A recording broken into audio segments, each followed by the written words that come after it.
श्री राम.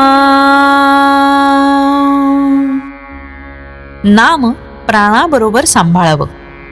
आपल्याला जिव्हा दिलीये, ती जर नामस्मरण करण्याव्यतिरिक्त वापरली तर चांगलं होईल का?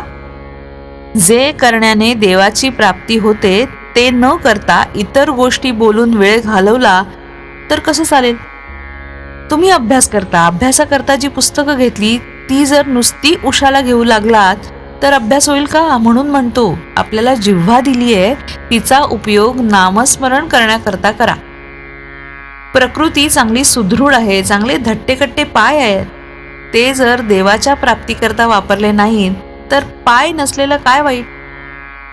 तुमच्या पुढे ब्रह्मानंद बुवांचं प्रत्यक्ष उदाहरण असून असं का करता? त्यांनी काय केलंय पहा. त्यांनी नामस्मरणाशिवाय दुसरं काहीच केलं नाही. त्यांनी प्राणाबरोबर नाम सांभाळलं. तुम्हाला तितकं जरी करता आलं नाही तरी जसं देहावर प्रेम करता तसं तरी नामावर ठेवा. आताच्या दिवसात कलीचा एक एक दिवस देवावरचा भाव घालवायला कारण होतोय. तरी यावेळेस सांभाळा. अश्रद्धा उत्पन्न झाली तर आपलं पापच आड येतंय असं समजा आणि त्यावेळेस नामस्मरण करीत जा. माझ्यावर व्यवहाराबाबत पाहिजे तर विश्वास ठेवू नका, पण नामस्मरण करायला सांगतोय त्यावर विश्वास मात्र ठेवा. नाम व्यवहाराकरता उपयोगात आणू नका. नामस्मरण नामाकरताच करत जा, म्हणजे खरा आनंद तुम्हाला मिळेल. दिवसातून किती वेळ नामात घालवला त्याचा रोज विचार करत जा आणि काही वेळ तरी नामात घालवण्याचा निश्चय करा, म्हणजे विश्वास वाढत जाईल.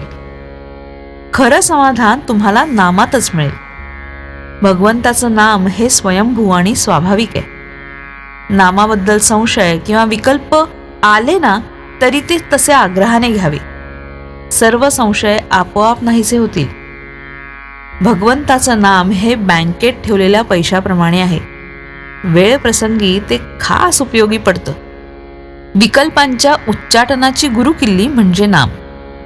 भगवंताला अनन्य शरण जाऊन तुझ्या नामाचं प्रेम मला दे अशी काकुळतीने त्याची प्रार्थना करावी, म्हणजे नामाचं प्रेम आपोआप वाढेल आणि भगवंताचं खरं दर्शन घडेल.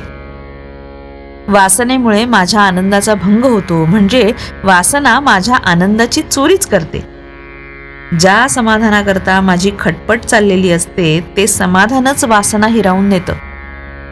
नामस्मरणानं या वासनेला योग्य दिशा मिळते. म्हणून सदा सर्व काळ नामात राहिलं तर हळूहळू तिचा अंत होऊन केवळ आनंदच आपल्या जवळ राहील. श्री राम.